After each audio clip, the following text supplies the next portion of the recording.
Previously on season 1 episode 30. Icyo cyo ndakikwijeje rwose. Ninsanga hari aho uhuriye n'ishimutwa ry'umugore wanjye. Nzakwicira. Sinzi ikintu wanjye. Oya. Umva nyine ibintu ashaka kukubwira. Umva se, uzi ko Cedric ari we boss wa company yacu?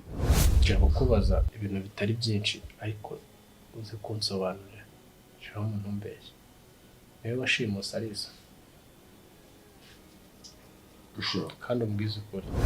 Nta rukundo ngufitiye pe sinkubeshye. Kandi iyo urinda gutukira umuntu iwe ko nshatse ubu nagutsinda hano nkanagushyingura muri iyi nzu ntuzigera amenya ko ari hano wagiye. Hari umuntu umuzi neza ko urahase mwicira aha ngaha mwemeze mwicira Kwicabaye ceceka cyane ahubwo someza ati ikamba twingira ubusa ugomba gufata iya kampani yawe. Sorry ndakumva n'imitungo yawe yose ufite ukayima bitari byo ngibyo hari somo n'umuntu ndagusabye ndegurira ushatse ibipapuro wagenda ukitekerezaho kuko ino company ntago Kami iri bujye mu maboko y'undi. wagiye wumva ibyo nkubwira wowe wagiye wumva ibyo nkubwira sigaye ugira n'ahantu nkubita kubera umukobwa. wanyumvise wagiye unyumva uri kundeba ndimo ndakureba ngi ndi kukureba bitirika aho ngaho. yego Ngaho genda Arisa ramusanga wabo Murugo. Akuri mu byise ninde chere ni cya Shalom ntabwo nize ko ndi mu nzozi gute se gute wowe uri umukire Cedric ufite buri kimwe ndavuze ngo nkubure Arise wanyumvise Arise wabaye ute ko wahindutse mana yanjye ndavuze ngo nkubure muri iyi nzu Arise wanyumvishe ndakwingiye sohoka.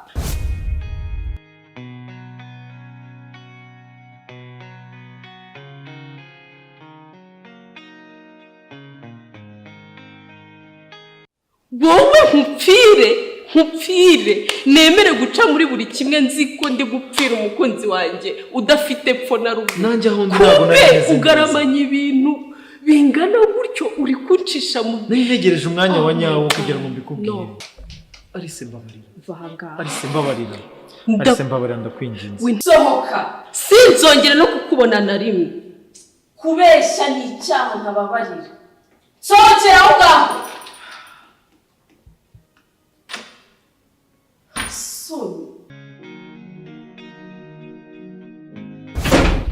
Jesus.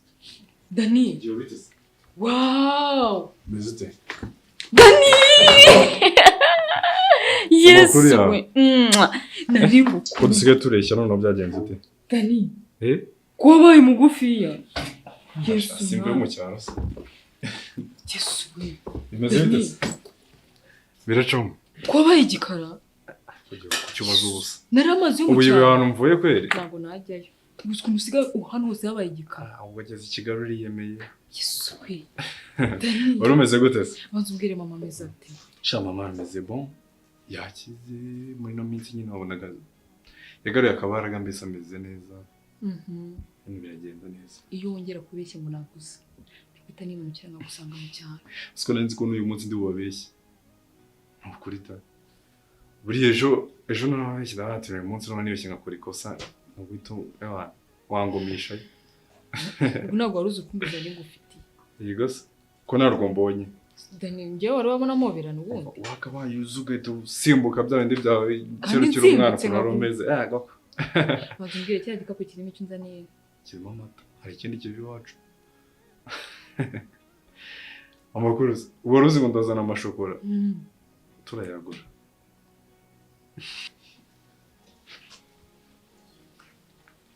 Hi Tricia. Mezete. Meze neza. Usiko nayo numvisha igihuha ngo waje kumbi koko ntago ari igihuha nibyo. Ntago ari igihuha pe naje. Twabonye tuhagera amahoro. Ntago byari byoroshye ariko twabikoze byaciye. Wamenyereye klima yo muri Korea. Sibona se mpamvu nabaye akayobese. Hari habuze gato nawe wari ubaye nkabo. ntabwo akwiye umugabo se noneho utambwiye amakuru ntabyo bagabo ariko rero se reka nikundira abanyafurika ntabwo reka genda akazi se bimeze bite usigaye neza nta makosa yagize abamo nta mbogamizi nyinshi yagize ubona urabizi yuko iyo ndi mu kazi mba ndi seriye harimo utuntu twinshi tutari kugenda neza ariko nagerageje kubishira ku murongo tumwe turakemuka ariko nizere ko nawe icyakujyanye byagenze neza njye narabikemuye cyane rwose urumva byabanje kungoramo niyo mpamvu natinzemo gakeya ariko finally ibintu narabikoze bigenda neza nk'uko nabyifuzaga nk'uko namwe expecting akazi kanyu kagenda neza urumva batwemereye kuduhereza isoko y'imodoka isoko y'imodoka zari riza mu Rwanda zari ribanze kunyura muri company yacu urumva nziza cyane congratulations uri umukozi mwiza wundi merci urumva rero twaragerageje bikomeye pe twarastruggling ariko tubona biciyemo so bivuga ngo tugiye gukorana nabo company yacu cyane with no obstacles ibintu bimeze neza none se wowe ko mwahindutse mumeze mute ko musa neza meze neza nta kibazo ushobora kwiyitaho noneho byaje mu mutwe byaje gucaho ukuntu mbabarira nta kibazo ugura hanangiye aya ntubitinde ako byacagaho nta kibazo biragenda none se ari serious ari serious hara mu gikari ari mu gikari ariko ntabwo ameze neza what happened genda ubyirebere ntabwo ameze neza nyine genda umubaze ntabwo ameze neza ari aho ngaho mbabona ajunjamye nshirira bino bintu mbabarira Dani mbabara ntungore binshire mu cyumba Dani urwo rukapu rwawe rwijyanira yo binshire mu cyumba daje se kuba nta na ruswa umpaye nta n'ikintu umpaye ngo ngewe ko na ruswa bikore daje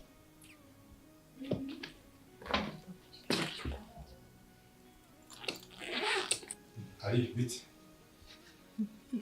Vitori umeze gute ni so bro uri gutekereza cyane bimeze bite byancanze mba nagarutse none se ubu kuje kare ntabwo mwamwumbuye kikuze nzi ko ari bwo butangiye nko guhaguruka mva kandi ariko welcome back twari tugukumbuye cyane mu cyaro harangiye ndabati nkumbuye mu rugo ngo bavandimwe none se mumeze gute nakumera ntabyo kumera bizeye mu gihe nari mbitegereje ibintu ni neza nta kibazo ko nzi ko hanze bakunda kujya kuturijime ko mbona warushijeho yego mana njyewe rwose mva bari banyitayeho cyane niyo mpamvu nakubwira ngo narabaye akayobe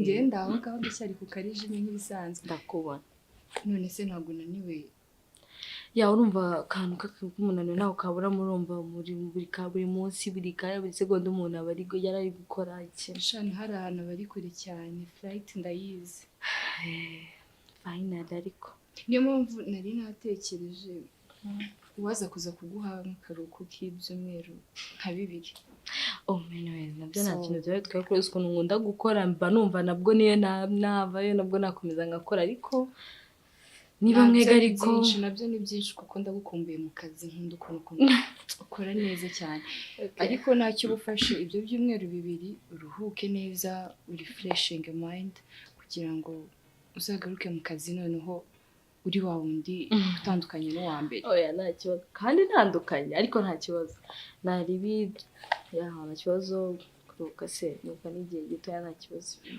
sawa wowe fata akaruhuko uruhuke